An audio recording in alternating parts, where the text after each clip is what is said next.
그럼 이제 국내 경제 이슈를 좀 지켜볼 텐데요. 지루한 흐름에 외면받던 코스피 증시. 새 정부 출범 이후에 지금 랠리를 다시 시작을 했죠. 이재명 대통령도 자금의 흐름을 유지할 것을 계속 당부했습니다.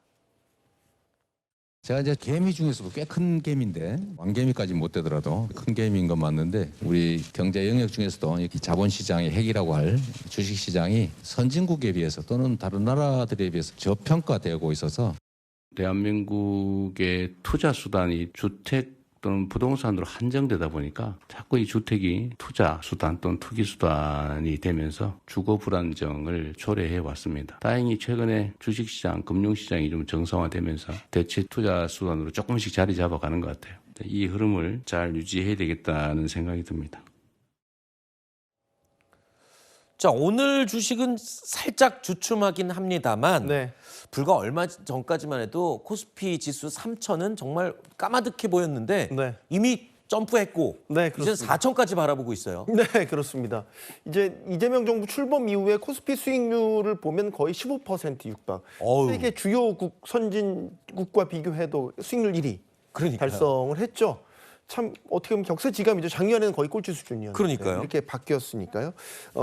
또 대표적인 게 하나 있습니다. 그 코스피의 주가 순자산 비율 PBR을 측정을 해보면 저희가 네. 늘 얘기하는 게 0.7, 0.8 수준밖에 안 된다. 네. 그러니까 장부 가치만도 안 된다라는 거잖아요.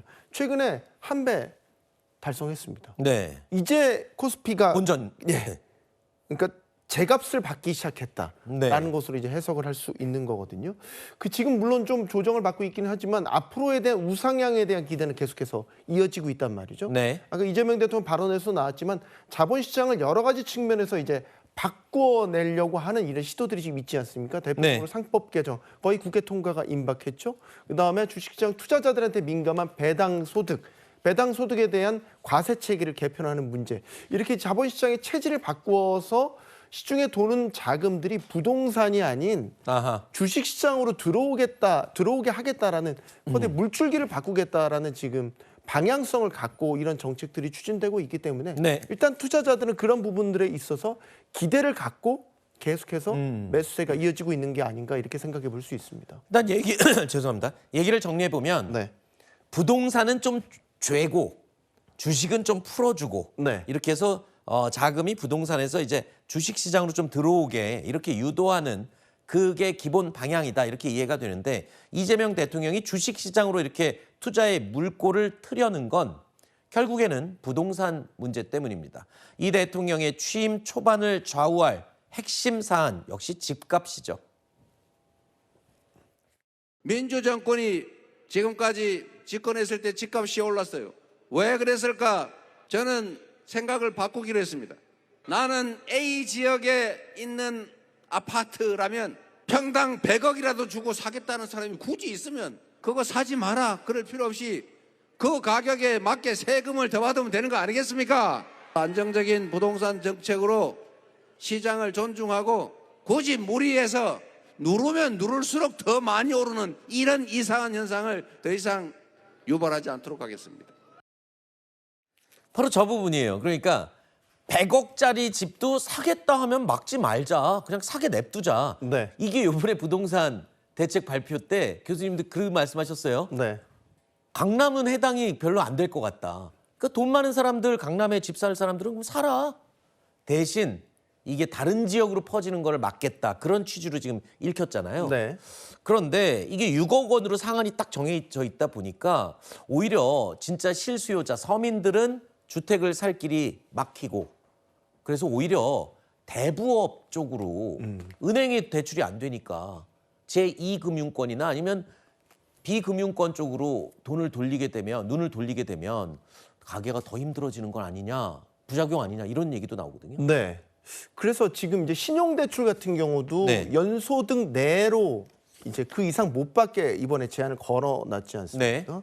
근데 아까 이제 그 신용대출 안에 이제 카드론까지도 포함을 시켜서 카드론도 이제 예를 들어서 카드론을 받아서 이걸 주택 구입에 쓰는 거를 좀 막겠다라는 취지로 네. 읽혀진단 말이죠.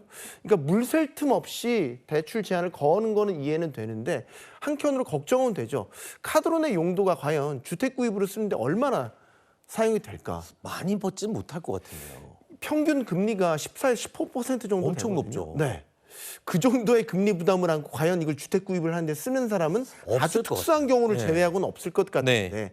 그런 특수한 경우까지도 막겠다라는 취지인 건데 반대급부로 생각하면 카드론을 왜 받느냐? 대부분의 사람들은 긴급 생활야금 같은 것 용도로 많이 받게 되거든요. 대부분 카드론 받으시는 분들이 저신용자, 뭐 예를 들면 조금 젊은 층 아직 취업이 좀 불안한 이런 분들이 긴급 생활 자금으로 많이 받는 경우가 있어요. 그리고 빨리빨리 갚아버리죠. 부담이 되니까요. 금리 부담이 되니까요. 그리고 이제 대출 한도도 보면 800만 원 정도거든요. 이런 분들의 대출까지 혹시라도 이번 대출 규제로 필요한 카드론까지 만약 못 받게 된다라면 네. 그게 득보다 실이 크지 않을까라는 생각은 하게 됩니다. 네. 일단은 뭐 문턱이 너무 대출 문턱이 높아지면서 여러 가지 지금 부작용들이 나오지 않겠냐고 우려가 되고 있는데 아직까지는 뭐가 두드러진 건 없습니다만. 네, 근데 이제 스트레스 DSR도 3단계가 이제 적용되기 시작했지 않습니까? 네. 그럼 이제 가상금리가 최대 1.5%포인트까지 이제 붙게 되는데, 가상금리가 붙음으로써 대출 한도가 줄어드는 것도 있죠. 근데 이제 이번 대출 규제와 같이 병합해서 적용을 하면 더 낮아질 여지도 있습니다. 네. 예를 들어서 생애 최초 주택을 구입하기 위해서 받는 주담대의 경우에는 LTV 비율이 80에서 70%로 네. 10%포인트 더 낮아졌거든요. 이게 이제 중복으로 규제가 적용이 되면 대출 받을 수 있는 게 이제 스트레스 DSR 3단계 말고 플러스 하나가 더 붙게 되는 겁니다. 네. 그러니까 이게 실수요자들에 대한 어떤 선의의 피해로 이어지지 않을까 이런 걱정을 하게 되는 거죠. 그렇군요. 자, 시장이 또 어떤 반응을 보일지 그리고 정부에서 추가 부동산 대책을 어떻게 내놓을지 공급 대책은 또 언제쯤 나올지 좀 더 지켜보도록 하겠습니다.